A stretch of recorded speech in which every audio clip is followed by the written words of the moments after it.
Voltando à nossa aula de apologética cristã, ou seja, defesa da fé, vamos falar um pouquinho de lições que temos na história. No início da igreja, os primeiros cristãos da era primitiva, eles sofreram muitas perseguições, enfrentaram grandes desafios para poder defender a sua fé. Eles não tinham redes sociais, não tinham microfones, mas tinham coragem, sabedoria e uma fé inabalável. Vamos agora conhecer um pouquinho desses heróis, verdadeiros heróis da fé. Durante os primeiros séculos, os cristãos enfrentavam todo tipo de perseguição. O pior, eles enfrentavam o Império Romano. Eles eram acusações falsas, eles eram acusados de ser ateus, de ser imorais, de ser canibais. Todo tipo de acusação eram levantadas, heresias que ameaçavam a verdade do Evangelho.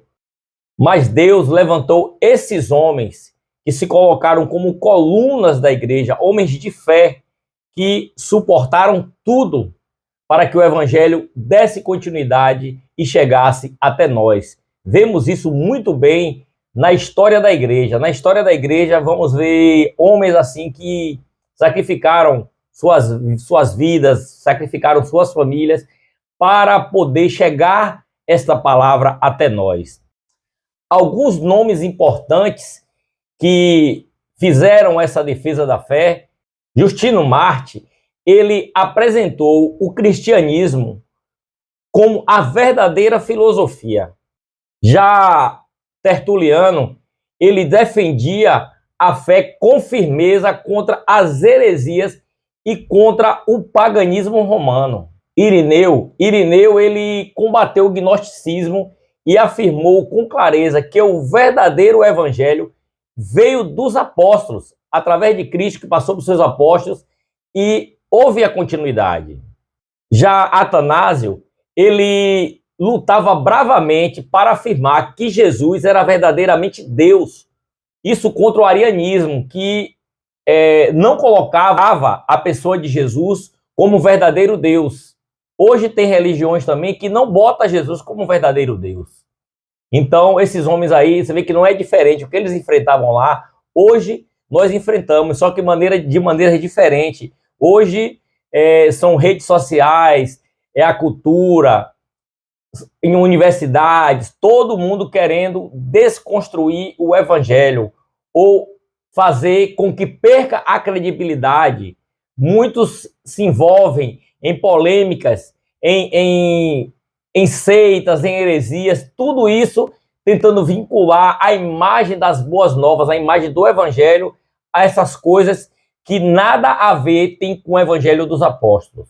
Esses homens, eles deram a sua vida, literalmente. Muitos, eles amaram tanto a verdade que não pouparam sua vida, antes entregaram a sua vida. Então hoje, quando eu vejo pessoas vendendo um evangelho de facilidades, de só ganha, nada de renúncia, nada de perca, nada de deixar as coisas do mundo, esses homens, eles ensinaram que defender a fé é um ato de coragem e também de fidelidade a Deus.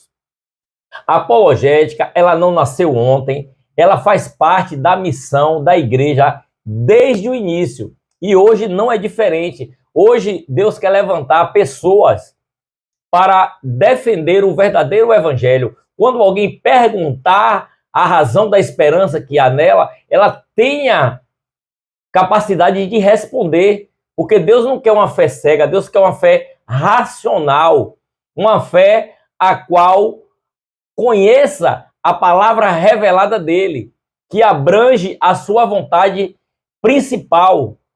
Os argumentos, os fundamentos da fé, você tem que saber de cor, você tem que conhecer. Como eu digo, errais em não conhecer a Escritura. Então precisa conhecer até como prevenção de falsos ensinos, de enganos, de cair em seitas e heresias. Então, para sua firmeza na sua fé, você precisa conhecer a palavra, você precisa dedicar tempo ao estudo, dedicar tempo à escola bíblica, dedicar tempo a participar de discipulados, a seminários teológicos. Por isso que eu me coloco aqui à disposição para estar com vocês, sempre compartilhando esses conteúdos, além dessas videoaulas, que é apenas uma introdução. O aprofundamento, ela vem com as apostilas, ela vem ali, ó, com os seus testes de conhecimento, através das provas online que nós temos. Só você solicitar o link, que você, ao eu fazer todas as provas, você vai receber um certificado, vai receber também todo o material gratuitamente. Vamos agora para as verdades centrais da nossa fé. O que nós defendemos? Queridos irmãos em Cristo, irmãs em Cristo, chegamos a um dos momentos mais preciosos dessa jornada apologética. Até aqui falamos da apologética, como você se preparar para defender a sua fé e como utilizar algumas dessas ferramentas. Mas o que exatamente estamos defendendo? A apologética cristã, ela não gira em torno de ideias abstratas. Ela gira em torno de uma pessoa, e esse é Jesus Cristo. Gira em torno da verdade revelada na palavra de Deus. Gira em torno de um Deus que existe, que se importa e se revelou com seu amor e com a sua justiça. Hoje vamos falar de 3 colunas fundamentais da nossa fé.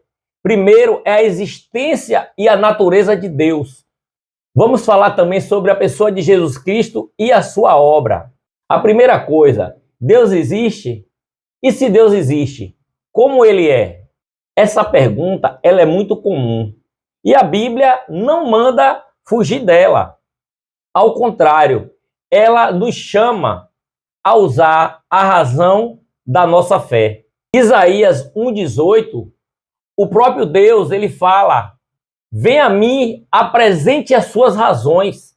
Ou em outros textos, vinde a mim e depois arrazoemos, diz o Senhor. Então o Senhor chama, ele pergunta também sobre a razão, se você tem firmeza no que você crê, se você é uma pessoa que tem a sua fidelidade em Deus, se você tem a sua convicção em Deus, ou se você é apenas uma pessoa que é convencida da existência de Deus, mas não conhece.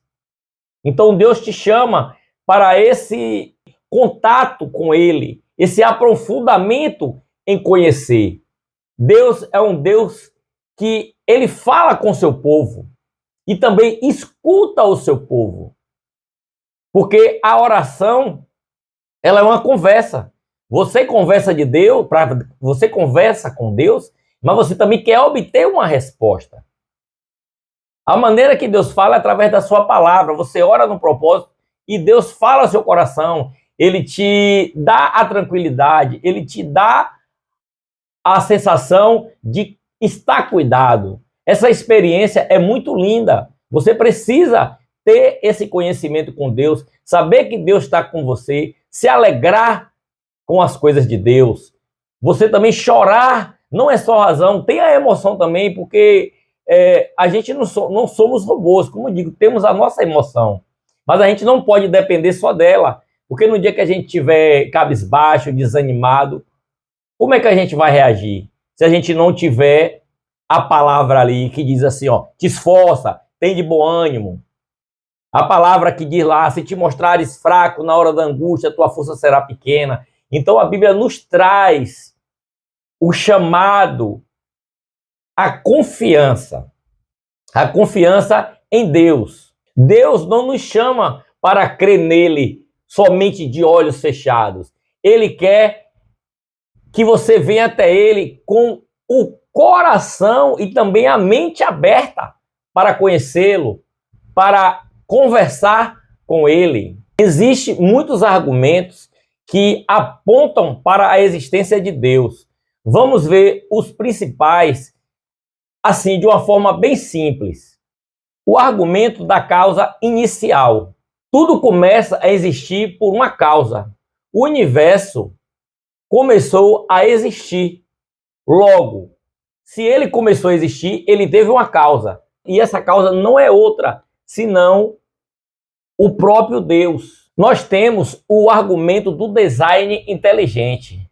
A complexidade da vida, do universo, não parece fruto do acaso. Por quê? Assim como o relógio aponta para o relojoeiro, assim também a criação aponta para o seu criador. Temos o argumento moral. Todos temos dentro de nós um senso do que é correto e do que é errado. Mas de onde veio isso? Da sociedade? Da cultura? Não. Ela aponta para uma lei moral maior, para um legislador que criou essas leis. E isso é Deus. Nós temos também o argumento da experiência. Milhares, milhões de pessoas ao longo da história experimentado Deus de forma pessoal, muito pessoal e transformadora. É impossível ignorar isto. Este eco espiritual atravessa as gerações. Isso vem.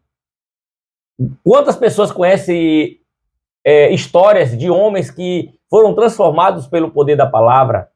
Quem é do meio evangélico, quem é do meio cristão, ele vê pessoas assim que ninguém dava nada e se tornou alguém muito importante dentro do evangelho. Pessoas que defendem a sua fé, que dão prosseguimento ao seu chamado, e Deus faz coisas lindas. Deixe Deus fazer isso na sua vida também. Então, só depende de você abrir a sua vida, se entregar de forma para você amar a palavra, de forma que Deus te use para você replicar este conhecimento.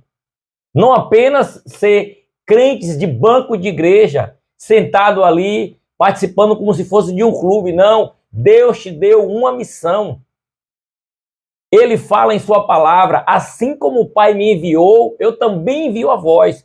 Todos os crentes, eles têm um id, ele tem uma ordem imperativa de Deus, mandando ele dar continuidade a essas boas novas. Hoje é pregado um evangelho muito terreno, muito voltado para a terra, mas o evangelho de Cristo é apontado para o céu. É isso que temos que ter em mente. É isso que temos que defender. Finalizando a aula 3, vamos agora para a próxima aula, que é a 4.